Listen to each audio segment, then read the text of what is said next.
Up with KREM begins now. The search for J.J. Vallow and Tylee Ryan is over after their bodies were found and their parents were both put behind bars. This morning, we're checking in on a community left reeling from the loss. And here's what we see outside to start off your Monday morning. It was a wet weekend, and unfortunately, that wet weather not going anywhere to start off the week, but we will talk about a warming trend that is on the way.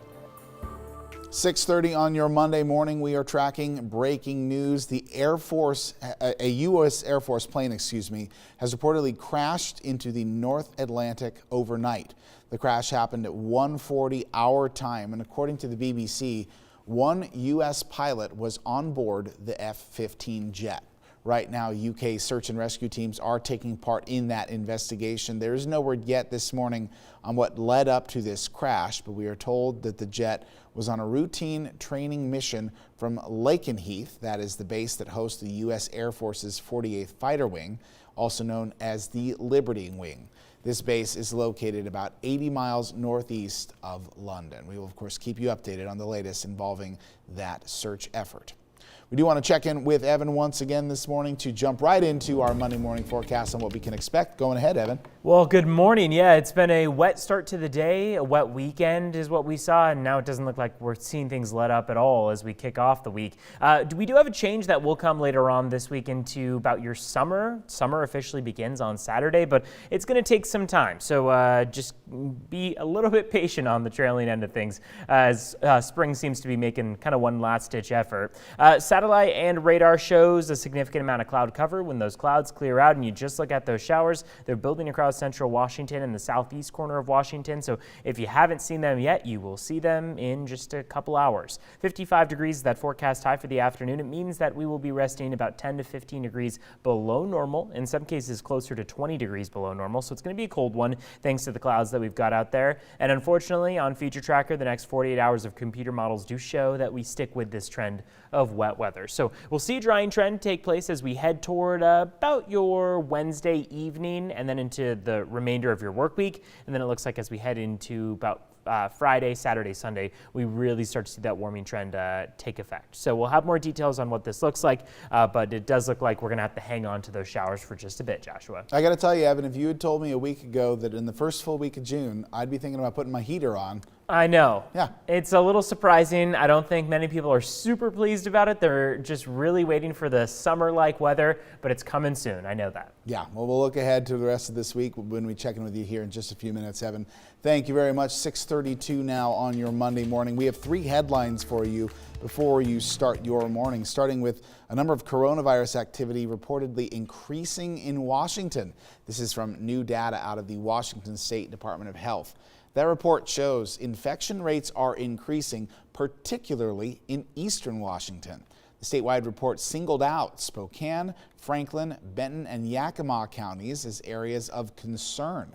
According to that report, experts estimate the coronavirus could spread dramatically in these areas.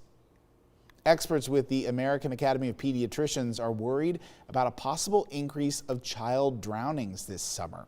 These concerns are based on the fact that families are spending much more time at home during the pandemic. We've already seen reports of increased drowning rates in some of the southern states. Now, the Academy of Pediatrics is cautioning families to have many layers of protection in place to keep kids safe around water. Almost 70% of drownings in younger kids occur in pools when it is not a normally designated swim time. Whether it's an in-ground pool or an above-ground pool, a four-sided fence with a locking gate is the most effective thing. We know that can decrease the risk of death by about 50%. Drowning is the single leading cause of death in children ages 1 to 4. It is also one of the top causes of death for teenagers. The Coyote Ridge Correctional Facility in Franklin County is now reporting over 100 cases of the coronavirus. The Correctional Center recently implemented restricted movement protocols in response to this outbreak. 71 cases have been confirmed among inmates as of this morning. Officials say they have also seen 30 cases of the virus among their staff, and 4 of those staff cases are from those in the Correctional Worker Corps training program. The Department of Corrections says access to outside medical resources in this community is limited, with a team of volunteer EMS professionals in hospitals more than 1 hour away. The United States Attorney General in Spokane said that federal agents previously warned Washington State about possible unemployment fraud. This warning came weeks before any fraudulent unemployment claims actually started to peak. Now, this warning is also raising new questions this morning about whether Washington's unemployment office could have done more to curb the fraud that's been seen throughout the state, especially because many fraud claims were for government employees. Investigators are now looking into whether the identities of employment security employees, were used to file some of these fraudulent claims. As coronavirus cases are on the rise and people are protesting nationwide against racial inequality, some studies are revealing that inequality might be a factor in how the coronavirus spreads. Let's connect the dots. As protests against racism continue during the coronavirus pandemic, analysis shows that racial inequality may have played a role in how COVID-19 spread. Let's connect the dots. As coronavirus spread across the United States, health officials and leaders started noticing a disturbing trend. The virus was taking a larger toll on African American communities. According to demographic data for the entire country, African American deaths from COVID-19 are 2 times greater than what they should be based on population size. And there are signs that racial injustice is a factor. When the coronavirus crisis hit, state and local leaders raced to roll out testing. But analysis has shown that testing was disproportionately placed in wealthier and whiter communities. In Texas, a pretty diverse state, NPR found that in 4 out of 6 cities, there were more testing sites in white areas compared to minority neighborhoods. Only Houston had more testing in minority neighborhoods. And even when more testing was done, and officials noticed that African Americans appeared to be falling sick at a larger rate, there was a reluctance among some to speak up. According to the Washington Post, initially, some leaders in Louisiana and elsewhere were concerned about stigma, worried that people might use the pandemic to ostracize African Americans.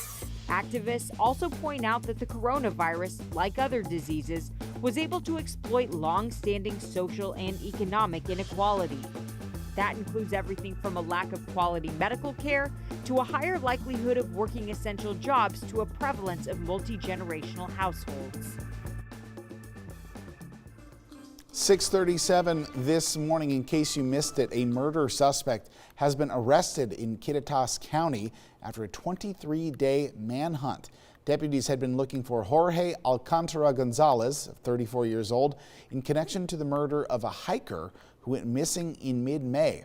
Alcantara Gonzalez was finally spotted on Sunday when a resident spotted him east of Cle Elum.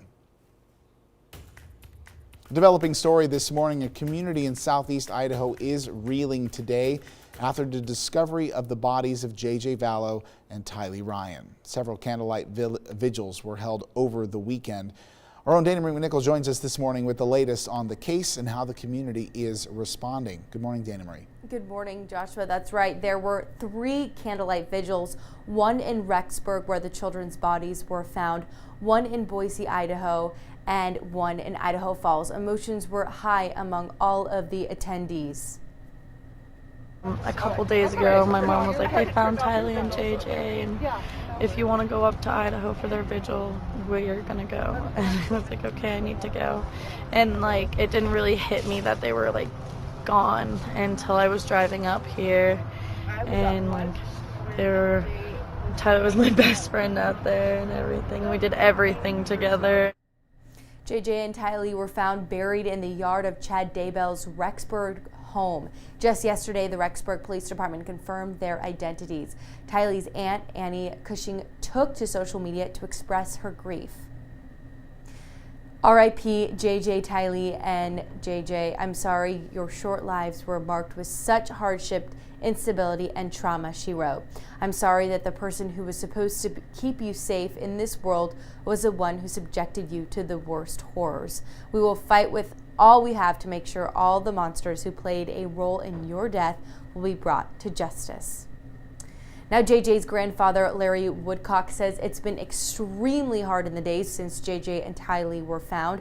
However, he says he's ready to start moving forward. They say they look forward to being able to finally plan memorial services for the children.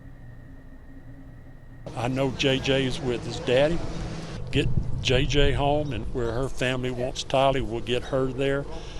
And if she wants to, if they want to be with us and have one service, then you know, I don't care.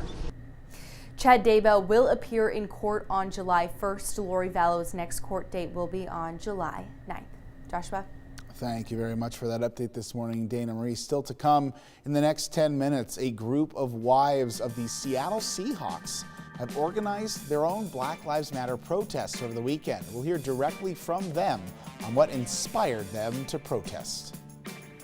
Plus, here's a look outside. We've got cloudy skies as we kick off your Monday morning. We'll be talking in just a bit about showers that are pretty much going to be here any minute now. We'll also talk about some dry weather by the end of the week.